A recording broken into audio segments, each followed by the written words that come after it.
Hello friends, मैं हूं गौरव और क्या आप जानते हो भारत सरकार अपने सालाना बजट में 6,818 करोड़ का बजट जेल के सभी कैदियों के लिए रखती है। तो क्या इसका मतलब ये हुआ कि फिल्मों में सब गलत दिखाया जाता है और कैदियों को वहां पर बेहतर सुख सुविधाएं मिलती है इन रियलिटी?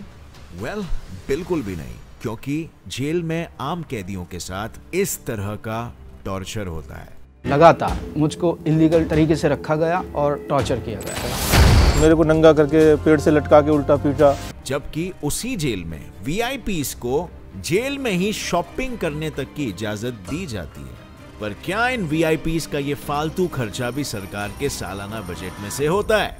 ये जानने से पहले मैं आपको ये भी बता दूं कि रिपोर्ट्स के अनुसार इंडियन जेल्स में 17,837 महिलाएं सलाखों के पीछे कैद है। तो क्या ऐसे में उनके साथ कोई खास बर्ताव किया जाता है या महिलाएं होने की वजह से उन्हें स्पेशल ट्रीटमेंट दी जाती है, उनकी निजी जरूरतों का ख्याल रखा जाता है?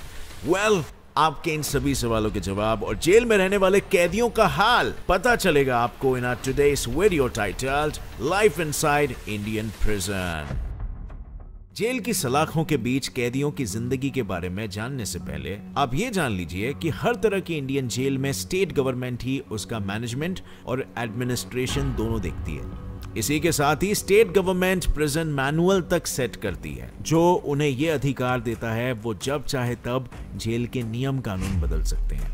और इन सभी चीजों में राज्य सरकार की मदद करती है केंद्र सरकार, जो जेल की सुरक्षा, उसकी रिपेयरिंग और रेनोवेशन, मेडिकल सुविधाएं, बॉस्टल यानी जुवेनाइल स्कूल की डेवलपमेंट, महिला कैदियों के लिए फैसिलिटीज जैसी सभी चीजों का ध्यान रखती है। इसके लिए हर स्टेट गवर्नमेंट को बस सुप्रीम कोर्ट के बनाए 3 प्रिंसिपल्स का पालन करना होता है। जेल में रहने वाला व्यक्ति हमेशा पहले इंसान रहे, वो अपनी इंसानियत ना भूले। दूसरा, कैद के दायरे में हर कैदी को उसका मानव अधिकार मिले। तीसरा, सजा मिलने वाले कैदी को अगर सजा मिलने वाली है या मिल चुकी है तो उसे अलग से सफर न करवाया जाए। आइए अब जानते हैं कि इंडिया में किस किस तरह की जेल्स होती है और वहां कैदियों के साथ किस किस तरह का व्यवहार होता है। सबसे पहले आता है सेंट्रल जेल, जिसमें खास तौर पर उन कैदियों को भेजा जाता है जिन्हें 2 या उससे ज्यादा साल की सजा मिली होती है। ये वही जेल होते हैं जहां कैदियों को सुधारने के लिए रिहैबिलिटेशन फैसिलिटी भी प्रोवाइड की जाती है। लेकिन ये सब सिर्फ किताबी बातें हैं, क्योंकि असल में ऐसे जेल में कैदियों की जिंदगी नर्क से भी बदतर होती है। यही नहीं, सेंट्रल जेल्स में साफ सफाई की दूर दूर तक कोई व्यवस्था नहीं होती, जिसकी सबसे बड़ी वजह जेल प्रशासन खुद होते हैं। दरअसल द मॉडल प्रिजन मैनुअल में ये लिखा गया है कि हर 10 कैदी के लिए एक टॉयलेट होना चाहिए, जबकि सच्चाई तो कुछ ऐसी है कि 70 से 80 कैदी एक ही टॉयलेट का इस्तेमाल करते हैं। और इस गंदगी की दूसरी वजह है ओवरक्राउडिंग, जिसका सच दुनिया के सामने 2019 की एनसीआरबी की रिपोर्ट ने लाया और बताया कि जेलों में 4.03 लाख की कैपेसिटी होने के बाद भी उनमें 4.78 लाख कैदियों को रखा गया है, यानी 75,000 कैदी एक्स्ट्रा है। इस भीड़ की वजह से कैदियों को शिफ्ट्स में सोना पड़ता है, यानी जब कुछ कैदी कोर्ट में ट्रायल के लिए जाते हैं तब कुछ उस जगह में सोते हैं। और भीड़ भाड़ वाली जगह में कितनी गंदगी होती है ये हम सभी अच्छे से जानते हैं। इतना ही नहीं, अगर इस जिंदगी से कोई कैदी बच जाता है तो उसे वहां मौत से बदतर जिंदगी गुजारनी पड़ती है, जिसका खुलासा खुद साउथ एशिया के सबसे बड़े जेल तिहाड़ जेल के 26 साल के कैदी लखविंदर सिंह ने किया और बताया कि जब उसने एक ऑफिसर पर गलती से चिल्ला दिया था तब उसका बदला लेने के लिए उस ऑफिसर ने 6 और ऑफिसर्स को बोलकर उसे बुरी तरह से पिटवाया था। इस सब में वो बुरी तरह से घायल हुआ था। और अगर किसी स्टेट या यूनियन टेरिटरी में सेंट्रल जेल्स नहीं होते तो वहां कैदियों को टॉर्चर करने के लिए डिस्ट्रिक्ट जेल्स होते हैं, क्योंकि हमारी सरकार हर साल प्रिजन बजट में 48% बजट कैदियों के खाने का रखती है, ताकि जेल की सलाखों में वो किसी भी तरह के कुपोषण का शिकार न बने। आखिर जिंदा रहकर रोजाना नर्क के दर्शन जो करने हैं। यही नहीं, एनसीआरबी के प्रिजन स्टैटिस्टिक्स के मुताबिक 2019 से 2020 के बीच भारत सरकार ने 6,818 करोड़ का बजट कैदियों के लिए अनाउंस किया था, जिसके अनुसार हर कैदी के कपड़े पर 1% उसके एजुकेशन और वोकेशनल ट्रेनिंग पर, 4% उसके मेडिकल ट्रीटमेंट पर खर्च होना चाहिए, जो कुल मिलाकर 119 रुपए पर कैदी हो रहा था। फिर भी हर स्टेट ऑन एन एवरेज एक कैदी के खाने पर दिन का सिर्फ 50 रुपए खर्च करता है, जिसमें उसके 3 वक्त का खाना शामिल होता है। और महाराष्ट्र में तो ये खर्चा और भी कम है, जो दिन का सिर्फ 37.49 रुपीस ही है। अब आज की महंगाई में इतने सस्ते में खाने में पानी से बनी हुई चीजें खाने मिलेगी। फिर भी अगर किसी को अच्छा खाना खाने का मन होता है तो उसे जेल कैंटीन से खरीद कर खाना पड़ता है, जिसके लिए हर कैदी को उसकी फैमिली अगर चाहे तो 1500 से 2000 रुपए महीने की भेज सकती है, ताकि वो कैंटीन से जरूरी चीजें खरीद कर खा सके। अब बात करते हैं सब जेल्स की, जो सेंट्रल जेल और डिस्ट्रिक्ट जेल की तुलना में छोटे होते हैं और इसीलिए ये हर राज्य में होते हैं, छोटे छोटे लेवल में डिस्ट्रीब्यूटेड होते हैं। लेकिन इनके छोटे होने और कैदी की कोई मेडिकल हिस्ट्री नहीं होने के बावजूद बीमारियों में कैदी की जांच जल्दी नहीं की जाती। इसी वजह से फैलने वाली बीमारियां जैसे कि TB, hepatitis C, HIV, AIDS, इन्हें होना बेहद आम बात होती है।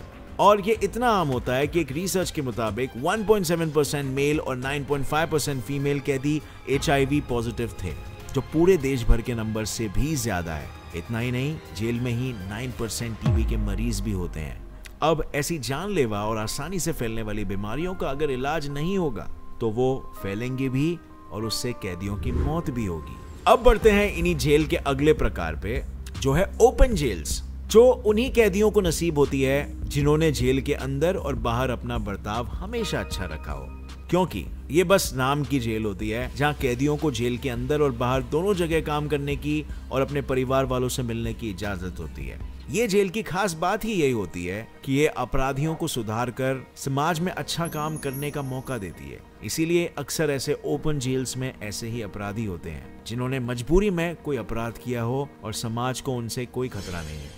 शायद ये सजा में मिलने वाली छूट और कैदियों के सुधारने की इच्छा ही है जिस वजह से राजस्थान के ओपन जेल के 1127 कैदी आज कहीं अकाउंटेंट, तो कहीं स्कूल टीचर, तो कहीं हाउस हेल्प बनकर काम कर रहे हैं। हालांकि ओपन जेल्स की संख्या भारत में सिर्फ 17 है। वैसे सिर्फ ओपन जेल्स ही कैदियों को काम करने का मौका नहीं देती, क्योंकि सभी सेंट्रल जेल्स में भी कैदियों को रिगरस इम्प्रिजनमेंट की सजा सुनाई जाती है, ताकि वो सलाखों के पीछे सजा के साथ ही नई चीजें भी सीखते हुए अपना आत्मविश्वास बनाए रखे। इसमें जेल में साफ सफाई से लेकर खाना बनाने जैसे सभी काम शामिल होते हैं। इतना ही नहीं, अब कई जेल में कैदी फर्नीचर्स, केक्स, बल्ब्स जैसी सभी चीजें बनाने लगे। इसका फायदा ये है कि जब वो जेल से बाहर आएंगे तब उनके पास भी काम करने का मौका होगा, जिसके बदले में उन्हें मेहनताना मिलता है। इनफैक्ट NCRB की 2015 की रिपोर्ट के मुताबिक पुडुचेरी, नाउ पौंडीचेरी जेल में कैदियों को दिन का 180 से 160 रुपए और 150 रुपए तक उनके स्किल के अनुसार मिलता है। वहीं तिहाड़ जेल में कैदियों को 171 से 138 रुपीस और 107 रुपीस मेहनताना मिलता है। लेकिन जेल में पैसों की चोरी हो सकती है, इसीलिए अक्सर कैदियों का पैसा उनके बैंक अकाउंट में डिपॉजिट किया जाता है। इसी रिगरस इम्प्रिजनमेंट की सजा काटते हुए एक कैदी ने अपने 10 साल की सजा के वक्त 1.2 लाख रुपीस कमाए थे, जिसमें से जेल प्रशासन ने 50% की FD करवा दी थी और बाकी के पैसे कैदी की रिहाई के वक्त उसके अकाउंट में डाल दिए गए थे। खैर, अब उस जेल की बात कर लेते हैं जो इतनी स्पेशल होती है कि इसमें अक्सर कैदियों को VIP ट्रीटमेंट मिलता है। कायदे से देखा जाए तो ये बहुत ही ज्यादा हाई सिक्योरिटी वाले जेल्स होते हैं जहां ऐसे क्रिमिनल्स जो terrorism, violent crimes, scams, prison discipline को तोड़ने का क्राइम करते हैं, उन्हें ही रखा जाता है। इसीलिए ऐसे जेल्स में कैदियों को उनकी जरूरत की चीजें भी नहीं दी जाती। लेकिन इसमें कोई दो राय नहीं है, पैसा हर जगह बोलता है, जिस वजह से कैदी को सलाखों के पीछे भी सभी तरह की लग्जरी दी जाती है। ये एक ऐसी जेल होती है जहां बंदिशें होते हुए भी नहीं होती है और इसीलिए कैदी अपनी पसंद का खाना बना सकते हैं और बनवा भी सकते हैं, और जब मन करे तब बाहर जाके शॉपिंग भी करके आ सकते हैं। साथ ही कैदी को यहाँ AC room, western style toilets, mobile phones, WiFi, cigarette, beedi, तंबाकू सब कुछ मिलता है, और इसके लिए बस उसे जेल के नाम अनुसार मिडिलमैन को कुछ कीमत देनी होती है। जैसे अगर उसे ऐसी ट्रीटमेंट तिहाड़ जेल में चाहिए तो उसे 57 डेज का 31 लाख रुपीस देना होगा, और वहीं अजमेर जेल में इस सुविधा की कीमत 8 लाख रुपीस है। और अगर कोई और ज्यादा अमीर है तो इस सुविधा की कीमत करोड़ों में भी जा सकती है, जिसके बाद जेलर की मदद से कैदी को ये सारी सुविधाएं मिलती है। पर हर मामले में ये पैसा कैदी से नहीं लिया जाता है, जैसे कि मुंबई अटैक्स के अपराधी अजमल कसाब के केस में, जिसमें सिर्फ उसकी सिक्योरिटी के लिए उसे स्पेशल जेल में रखा गया था, जिसका खर्चा 16 करोड़ रुपए था, ताकि वो किसी को चकमा देकर भाग न जाए। अब बारी आती है उन 17,834 महिलाओं और बच्चों की जिनके लिए सलाखों के पीछे अलग कायदे कानून बने हुए हैं, लेकिन उन पर अमल कितना हो रहा है। चलिए सबसे पहले महिलाओं की बात करते हैं, जिनके सम्मान की रक्षा के लिए उन्हें महिलाओं के ही जेल में रखा जाता है, किंतु शायद जेल में वो इस सम्मान के हकदार नहीं होते और इसीलिए आए दिन उनके साथ रेप, सेक्सुअल असॉल्ट की घटना होती है। इतना ही नहीं, अगर नियमों को देखें तो जेल में रहने वाले हर प्रेग्नेंट महिला को स्पेशल डाइट, अलग और साफ जगह दी जानी चाहिए जिससे उन्हें किसी तरह का कोई इन्फेक्शन ना हो। लेकिन साफ जगह तो छोड़िए, जेल में उन्हें सैनिटरी नैपकिन तक नहीं मिलते और मजबूरन वो पुराना और गंदा कपड़ा इस्तेमाल करती है। और रहा सवाल बच्चों का, तो उन्हें बोर्स्टल स्कूल इसीलिए भेजा जाता है ताकि वो बिना अपने बचपन खोए सबक सीखे और सही गलत का फर्क समझे। लेकिन अफसोस, इन स्कूल्स में बच्चों को भी सेक्सुअल असॉल्ट सहना पड़ता है। अगर आपको इस बात का सबूत चाहिए तो मैं बता दूं, union ministry of women and child ने अपने सर्वे में खुद बताया था कि बोर्स्टल स्कूल्स में रहने वाले 53% बच्चे सेक्सुअल अब्यूज के विक्टिम बने हैं, जिसमें से 50% बच्चे वही हैं जिनके साथ ये हरकत केयर टेकर्स या स्कूल के गार्डियंस ने की है। हर क्रिमिनल को अपनी पढ़ाई पूरी करने की इजाजत है और इसीलिए कैदी चाहे तो वो